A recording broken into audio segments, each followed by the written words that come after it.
So I was a really peculiar kid.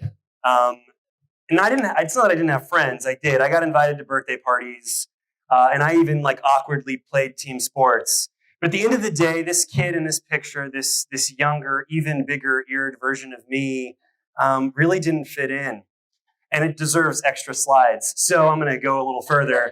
This is a Sunday morning, Easter Sunday presentation. We're all singing. I'm in the back, kind of awkwardly. And if you look closely, I'm inexplicably wearing a long red robe. No adult told me to take it off. No pastor, no adult. Very upsetting. Meanwhile, the other acolyte, Jeff, all right, Jeff not only took his robe off, but he had on a sick suit, a silver belt buckle, and he was out front like he was doing a damn solo performance. And this is the perfect illustration of my childhood.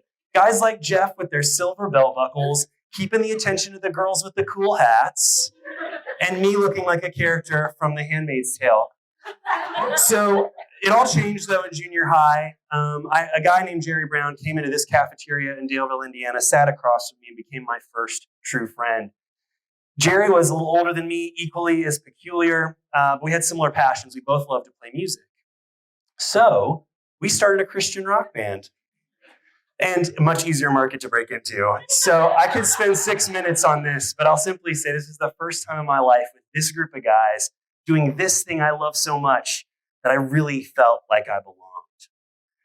So I want to offer for everyone tonight that we're all in search consistently for this feeling, these moments of belonging, the kind of unmistakable connection to another person, to our community, to our passions, and even to our job. But the thing that's kind of upsetting about all of it is belonging is pretty elusive. In 2018, Cigna put out a report that showed 50% of Americans feel alone some or all of the time. And 43% say that they don't feel their relationships are meaningful. And the effect of this chronic loneliness on our health is the equivalent of smoking 15 cigarettes a day.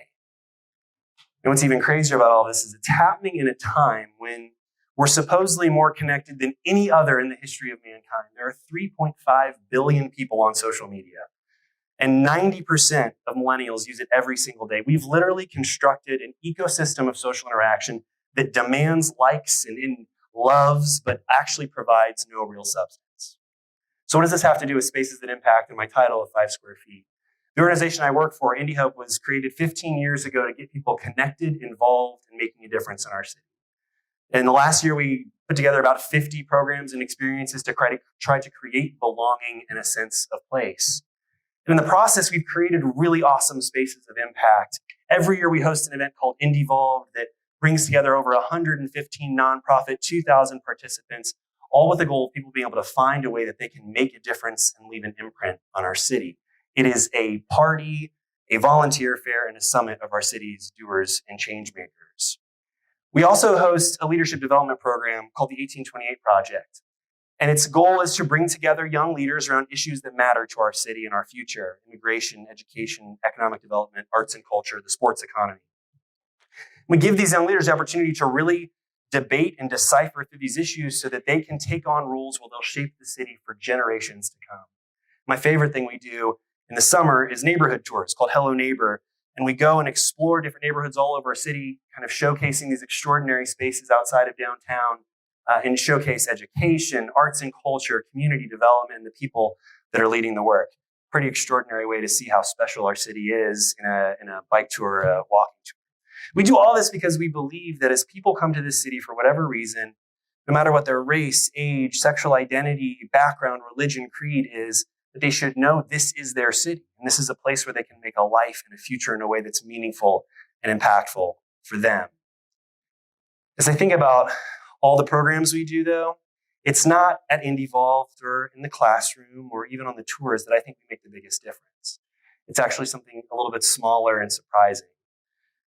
I think about the 5 square feet between two people when they're sitting at a coffee shop table. So for as long as we've been around, we've sat down with people who are brand new to the city or people who are just looking to find their place. The formula is kind of simple. We listen more than we talk. We hear their story about why they came to the city, what brought them here, what they care about, what they're passionate about, what they hope to do. And in the end, we get to use this 5 square feet to make introductions to new people, to channel them to volunteer opportunities and ways to get more plugged in, to find leadership roles that inspire them and make them see that this is a city that they can make a difference in and make their own. In 2018, we did 200 of those meetings. In 2019, we added 20 new city ambassadors to increase our capacity. In 2020, we're blowing the doors off. We're going to make it where anyone who comes here, the 2,600 new 20 and 30-somethings that come to our city every year, we're going to make sure that they have an opportunity to sit down. And while I'm going to give up time to do this, I want to point out Ashley Miser because she did 150 meetings in 2018 herself, and she's sitting right there. But the thing is, that's crazy about this is that coffee shop meetings aren't powerful just because of Indy Hub. They're powerful to all of us. It's a place where you can have a really awesome first date or a really bad last date. It's a place where you meet new friends or meet old friends. It's a place where you might break through in that novel you're writing or find that perfect line for the poetry you've been working on. At the end of the day, this is a space that impacts because it's a space that's special to all of us, a place where memories are made and big ideas spur out. But the thing is, of course, it's 5 square feet. And we all do it all the time. How many of you are at a coffee shop just even recently, right? You've been in there to do work. So my challenge to you this evening is that the next time someone invites you to a cup of coffee, to not think of that 5 square feet as an opportunity to network or small talk, chit chat, but instead to realize it's a place where we can actually build belonging, where we can truly combat loneliness, and in the end, maybe even find your own Christian rock band. Thank you very much.